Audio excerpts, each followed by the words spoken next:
Hey everybody, it's Tuesday, and that means that I'm on Tumblr. So if you asked your questions using the hashtag KatieFAQ, I'm here to answer them today. And sorry that my video came out so late last night, but for many of you that noticed, we had trouble getting the audio to come up, which was really annoying. I don't know why.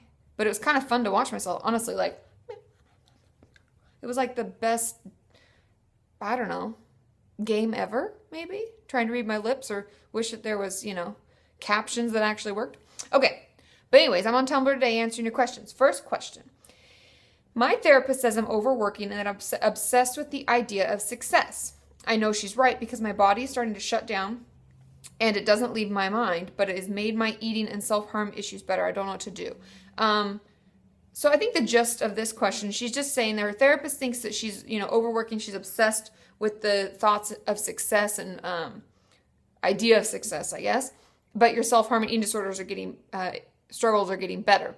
Now, anytime we are focusing all of our energy on one thing, whether that be success or art or class or, getting into college or anything, it's going to be such a focus and then it's going to be a coping skill, oddly enough. And so the things that we were using as a coping skill, like our eating disorder and our self-harm or whatever it may be, right? It could be exercise. It could be our depression and our anxiety. Those things might get better. And they might kind of go away for a little bit because we're not needing them as much because we have this other area of focus, the success, the school, the art, the whatever it is you're doing.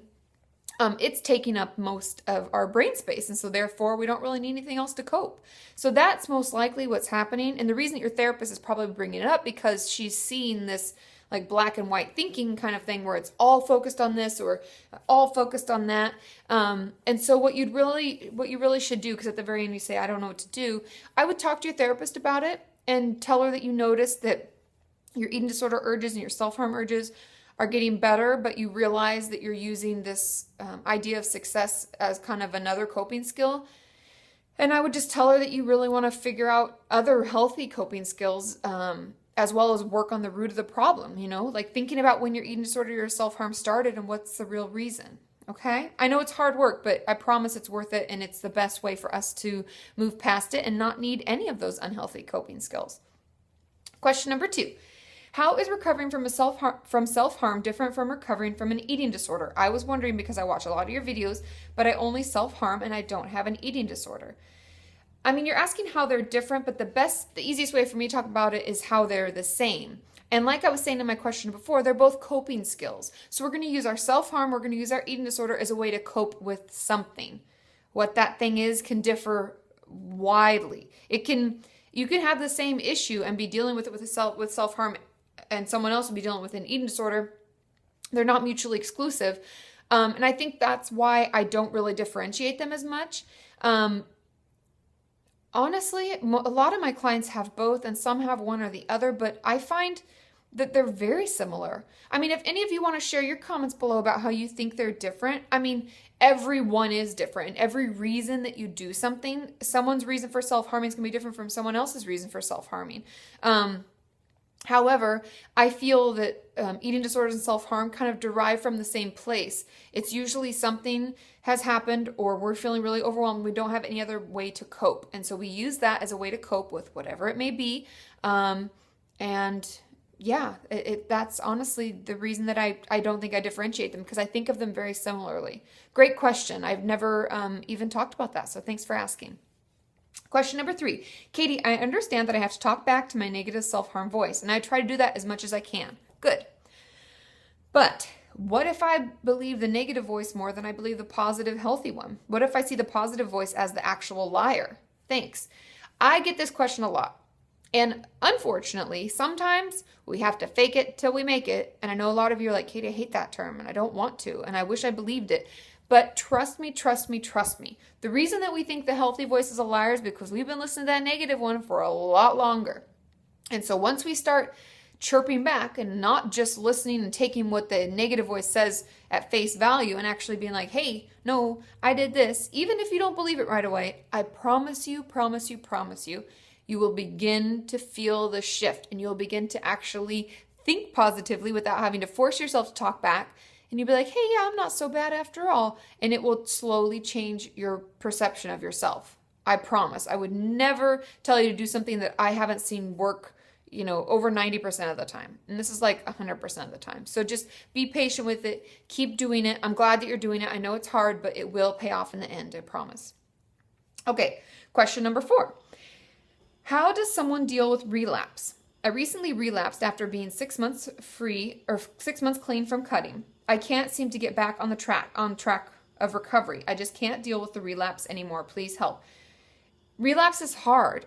And the first thing we honestly have to do is let ourselves off the hook about it. Don't let that negative voice tell you that all the work you've done is just down the tube and this was just terrible, blah, blah, blah, blah, right? Let's not let that voice run anything. It doesn't deserve it. So you know what we say when we relapse and we have, even if it's just one slip up or even a week of slip ups or whatever, we tell ourselves, I've fought this before, I've won before, and I'm going to do it again. And we start again and we keep fighting. I always tell you it's a process, not perfection. And I know it's hard to believe it, but it's the truth. We're going to have slip-ups. We're going to have relapses. And the best thing we can do is to get back up and to keep fighting that voice. Because otherwise it's just going to tell us that we're worthless and we're terrible and we never deserve this and blah, blah, blah, blah. And it will ruin all of the wonderful work we've done. But you know what? If we get right back up and we keep fighting, I promise you, you'll feel like it never happened.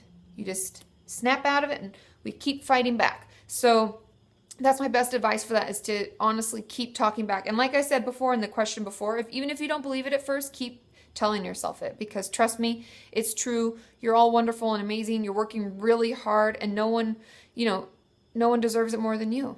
You got to give yourself the credit that you're worth, okay? Okay, that's it. Journal topic. Okay. I love this. In yoga, I try to do this every time I go to yoga. And they say, breathe in and expand your chest and breathe in the things that serve you and breathe out the things that aren't. And I always think to myself when they say this, I need more time than that.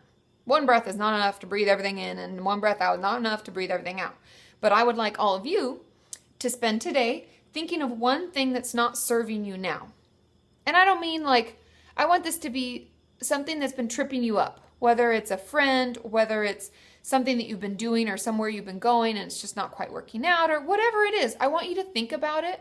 What is that thing that you just find tripping you up more than helping you out? And what's something we can do today to start letting go of it? Because oftentimes we hold on to stuff that we don't need to, and we keep people around and we keep doing things that we don't like, that don't make us happy. And in the end, we're creating our own world, right? And so it's making our life just kind of shitty.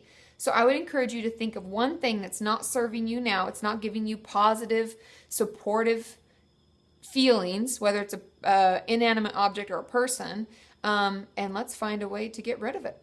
Okay? I will see you all tomorrow. Tomorrow's Wednesday. I'll be on the website and I'll be on YouTube. So ask your questions below and I will answer them. And I think that's it. Okay? I'll talk to you later. Bye.